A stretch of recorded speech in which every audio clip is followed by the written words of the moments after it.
It does feel that way, actually. Yeah. I'm sure if you go to Diddy's house, it probably feels real weird. Probably feels weird walking around that house. Probably like, what happened here?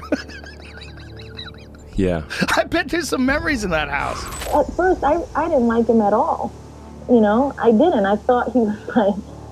Because they're always trying to make something of you and Puffy. Yeah, me and Puffy, me and Maxwell, tons of people. Me and Mark Anthony, who I did a duet with. How did it happen? I started looking into her eyes more, spending more time with her, and I just fell in love with her. Trial day 28, in a vase that happened in 2005, a plain white envelope was slipped into evidence during recess with the initials JLL stamped in all caps across the seal. Inside of it were 6 handwritten pages, 2 exhibits, no lawyer. That was Jennifer Lopez's voluntary affidavit, and it was suppressed until now. The judge let it in under protective motion. No names were redacted, no disclaimers offered. And it opened with one heavy line, with Jennifer Lopez's voice saying, "I was never invited upstairs. I was asked to build the stairs." What followed wasn't hearsay nor gossip. It's a dismantled silence, piece by piece, laid bare in her own ink. Missing you. On December 27th, 1999, Diddy and Lopez were at a Times Square nightclub with Bad Boy Records artist Shine. At the club, they partied with a large entourage, including Bad Boy rapper Jamal Shine Barrow. They were in the VIP section. People were looking at them, Puffy was dancing. And I had a gun. Puffy was booked and held on gun possession charges. In the summer of 2005, Jennifer had just wrapped a film and launched a fragrance. Her calendar was packed with brand deals multiplying, but she was starving for something real. Off camera, off record, so she built it. A summer dance intensive for underrepresented girls in Los Angeles. No sponsorships, no PR team, no men in the room. She paid for everything herself. Just a small studio under a different name, held open call auditions. No agents, no handlers, just girls who could move, sweat, and stay present. It wasn't about followers or performance. It was about being in your body, in the moment. Raw energy, zero polish. Making him look good. Has the trouble affected the relationship? It was a scary situation because you have, 12 people who hold the fate of your life. But I put it in God's hands, and He brought me out of it, and I give all glory to God. I'm forever grateful. She showed up 3 times a week. No entourage, no makeup, just her and the music. It was sweaty, emotional, focused, and it worked. For a second, it was everything she'd hoped. Sacred, clean, untouchable, a space built for them, not for optics. And for a moment, she thought she'd created something safe enough to exist without explanation. She was wrong. The attention came fast. First whispers from her creative director, a label wanted in, big money, big press. She didn't even ask who, just said no. Then, a package arrived, with no sender nor return label. A clean corporate proposal, sponsorship for the movement, from Combs Enterprises. They offered funding, wardrobe, press placement. But buried deeper, observational access, long-term mentorship, talent development. It didn't read like support, it read like surveillance. Jennifer read the sentence 4 times. This wasn't about uplifting girls. It was about watching them early, quietly, and strategically. They didn't want to help. They wanted proximity. And she knew, if she let them in, she'd never get them out. I, at that time, cared very deeply for Sean, and we just didn't have the same kind of ideals about life and family and stuff like that, and just wasn't a good relationship for me. According to Lopez, though, infidelity was He felt like he loved me very much, and I know he did, and I felt like the same way. So if I was unhappy in some way, then I was the one who had to do something. Not him. He was doing everything he wanted to do. She didn't hedge. Didn't say she'd think about it. She said no. Direct. Immediate. The kind of no that doesn't leave room for negotiation. But the energy around her shifted anyway. Not loud, not confrontational, but just altered. Memories in that house. Sounds rough, man. Well, it's just amazing how many people on the Diddy party list that are supporting Kamala. Too. Yeah, seriously. It's like insane. Publicly, openly, all in. Yes. It's like J-Lo, was like his ex-girlfriend, and it's like now deciding she's like warning people against Trump. I'm like, well, wait a second. So how many people did she warn against Diddy? Right. Oh, 0. Okay. Right. Well, maybe we shouldn't trust her opinion. Did you see the Babylon Bees take on it? Did you see the Babylon Bees? Babylon Bees awesome, but oh my God, they're so on fire because the left can't say anything. Well, the Onion has been crippled. Well, the problem is that like It started small. A black SUV parked across the street from the studio. Same model, same time, 3 days in a row. Her assistant caught it first. Coincidence, she asked. Jennifer didn't answer. In their opinion on this subject? Hell, man, it's crazy. Yep. So I guess you got a couple of questions for me right now, don't you? Yeah, man, I got a lot to ask you. All right, man. Hey, before you get started, man, I know most of this stuff is going to be about the trial and everything like that, but I just want people to know that I want to say something regarding the whole trial that came out that I thought that was significant. And another content creator had somebody who came out and spoke on this stuff, and this is about D-Rock. I did a whole, you don't mind if I do this, Mighty, right? Then came the stylist, a stranger, showing up uninvited, claiming she was sent by a friend to offer wardrobe for the final showcase. Except there wasn't one scheduled. Oh, she smiled. He told me that might change. Find that post. The woke ideology makes like humor illegal. Yes. So when like there's so many humor no-fly zones. Right. You can't make fun of anything. Yeah. Babylon Bee had a thing about Kamala Harris. Diddy's ex-girlfriend urges Americans to trust her judgment. Yeah. By the way, you get to see how bad an actress she is too. That speech was terrible. Like if she's gonna be warning people, why did she never warn anyone about Diddy? Exactly. Yeah. The whole thing is so strange to watch play out. It seems like the Diddy thing was like an Epstein-type compromise deal, where he had, whether he was doing it himself. Conceivably, people want to think that he's attached to some intelligence agency or something like that. The following day, a label scout tried to slip in the back during a water break, said he was there to observe potential. He wasn't on any list, security walked him out. Jennifer tightened everything. No walk-ins, no outside visitors. If you weren't there from day one, you weren't getting in. But the breach had already happened. One of the girls showed up in a casting database she'd never even auditioned. Another was approached on the street by a stranger who claimed he'd seen her dance. And that's when Jennifer knew. They were already watching. They didn't need an invitation. The next time they reached out, it wasn't shadowy, but polished. A formal proposal, printed on company letterhead, mailed directly to her home. No cloak and dagger, just corporate clarity. The envelope read, Comes Enterprises. Inside, a letter addressed to Miss Lopez and the movement leadership team. Cute, there was no team, just her. And knew who it was and went downstairs to tap me. The netizens say he was tapping me to bring me with him because they wanted to finish me off since I survived. I don't know, but I knew in that whole mass of people going through, you tapped me. We heard another loud, like, boom, boom, boom, and he didn't know what it was. Everybody was terrified in that corridor. He abandoned me and left me and ran off to his own safety. Now, I know there was surveillance because why would you tap me? Which begs to say, in the onset of the aftermath, it's not lost on me that he said, hey, give me that tape. It opened with praise. Buzzwords about innovation, mentorship, youth empowerment. They called the program revolutionary. They wanted to give it visibility. They offered funding, full wardrobe through Sean John, and guaranteed coverage in vibe and essence.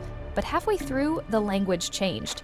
We believe this platform may surface early-stage talent suitable for long-term mentorship relationships within the ComBees network. Jennifer read that sentence 3 times. Then she called her lawyer. Her lawyer caught what she'd missed. Buried clauses that allowed unannounced observers, waived participant consent, and granted the sponsor unrestricted studio access.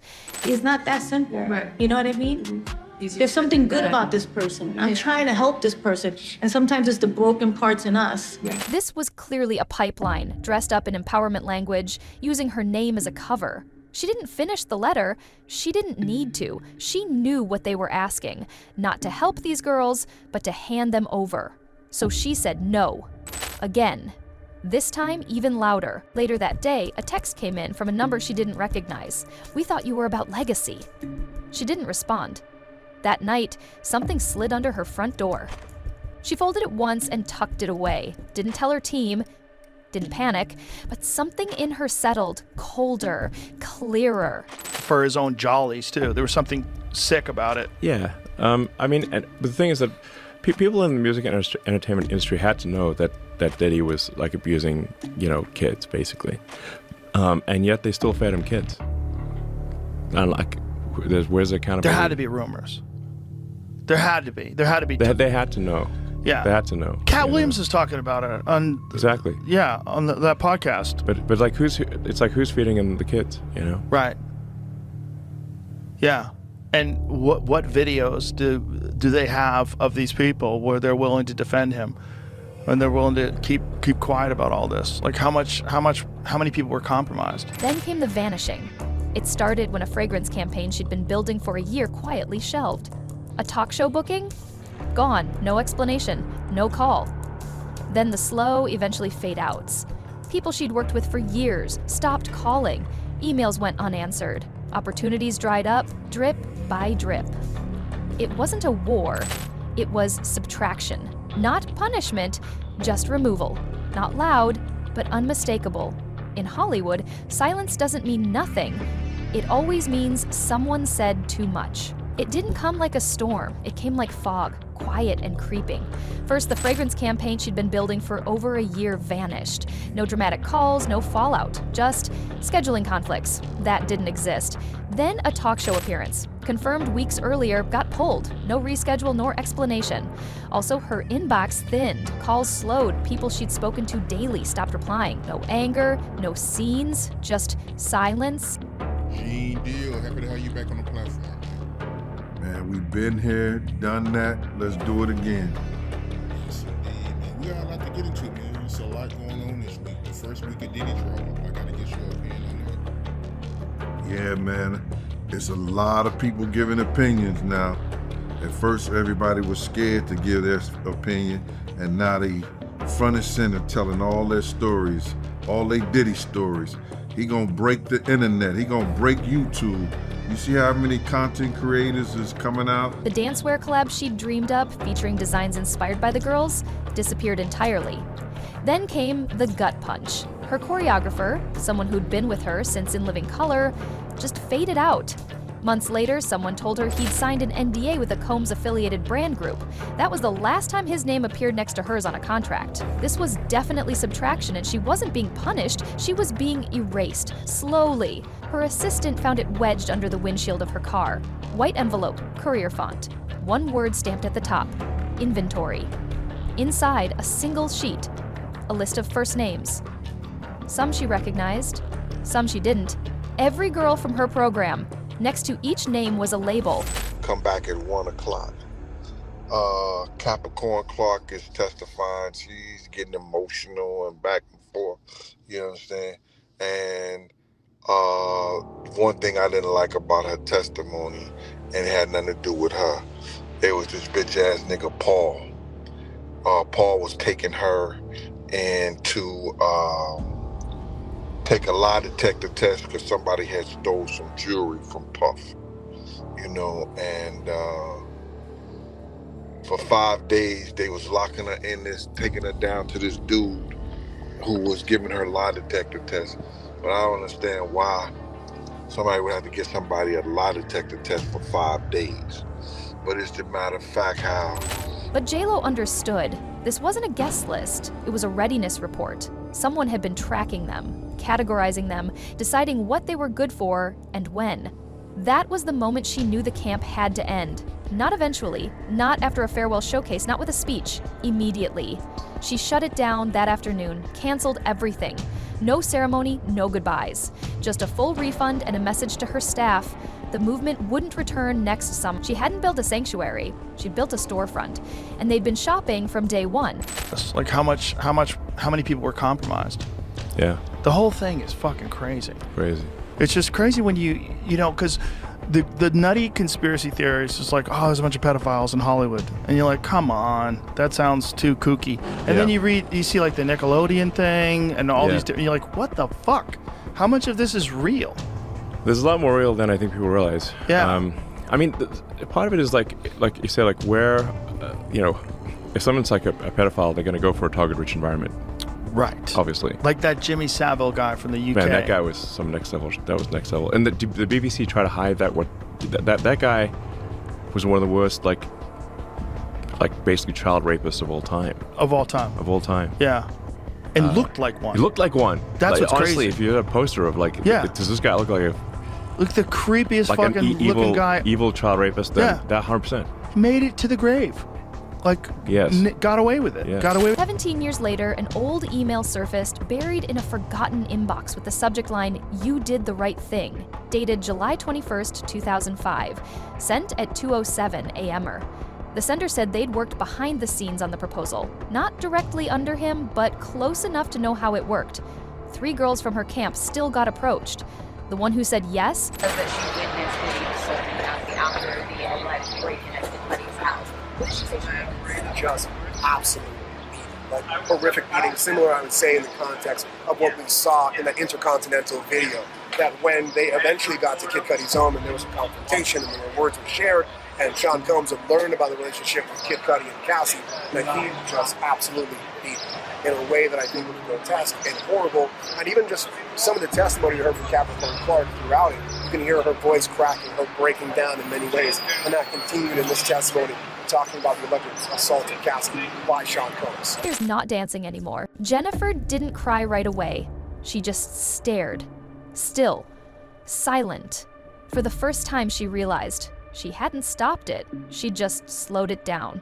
She never planned to testify. There was no subpoena, no public call, no legal team pressing her. She just walked into her lawyer's office with a manila envelope labeled 2005 rejection pack. Now, go pick up that remote. Now bring it back. Now turn around. Now do this. He basically told her to get on one leg and bark like a dog. This is why other women are in the room. Cassie didn't say anything. She silently did every command he barked at her, and he was delighting, like, jump on one foot, do this, do that. She did all of that while other women were in the room, and then quietly left. And Diddy was like, that's why you bees don't have any men. And Capricorn Clark was like, you MFing right. Right? Table Talk with Mimi exclusive said, Tisa, you're the best. I looked up. Oh, thank you so much, you guys. Make sure you guys follow Table Talk by Mimi. So anyway, let me get back into this because you guys, this was so sick and sobering, right? Inside, the original Combs proposal, the anonymous email, a list of girls she believed had been approached, and a letter she wrote that summer but never sent. It was addressed, "To whom it may concern," and it ended, "Please find your intentions returned," unread. The court logged her submission as Exhibit 54A4, pattern documentation, witnesses with adjacent proximity. She didn't know what that meant. She just knew silence wasn't protection anymore. And giving it to me, and I lived off of that money while I was healing. When I went through that doorway, it was very dark in that hallway, and all of a sudden, a man came upon me and tapped me on my shoulder and said, "Come this way." And when I turned around, he didn't tap anybody else. There were tons of people there. He tapped me. When I turned around and looked at him, I recognized his face instantly. The people who owned the club, the Burgos family, there were like brothers or cousins, and they all looked alike. When I turned around and looked at him, I recognized him to be one of them. He tapped me on my shoulder. "Sir, come to the front of the room. How did you know it was me in the dark corridor?" How?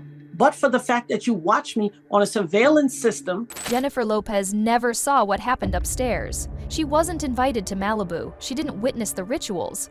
But she was asked to be something else, a doorway. Not for herself, not for fame, for girls.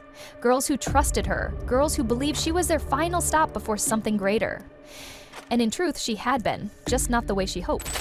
Max and Emmy, they're now 6 years old, and it's a great picture of the 3 of you on the cover of the new People magazine. Coming out this week, I think, yeah. Jennifer, yes. When I saw this picture, the first comment I had, and it turns out that everyone in the room had the same comment, you don't seem like an animal person. What? No! Oh, no. I grew up with dogs. I grew up with 2 Irish setters, a Doberman, all big dogs. I have 5 dogs now. Really? Yeah. I love animals, yeah.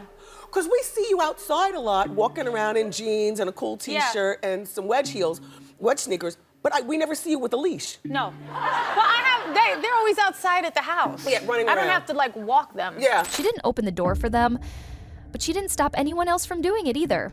She finished her statement with one final line and zero hesitations. I want my silence off the record. What effect will Jennifer Lopez's testimony have on Diddy's case? Leave a comment below, and if you want to see more videos like this, kindly hit like and subscribe.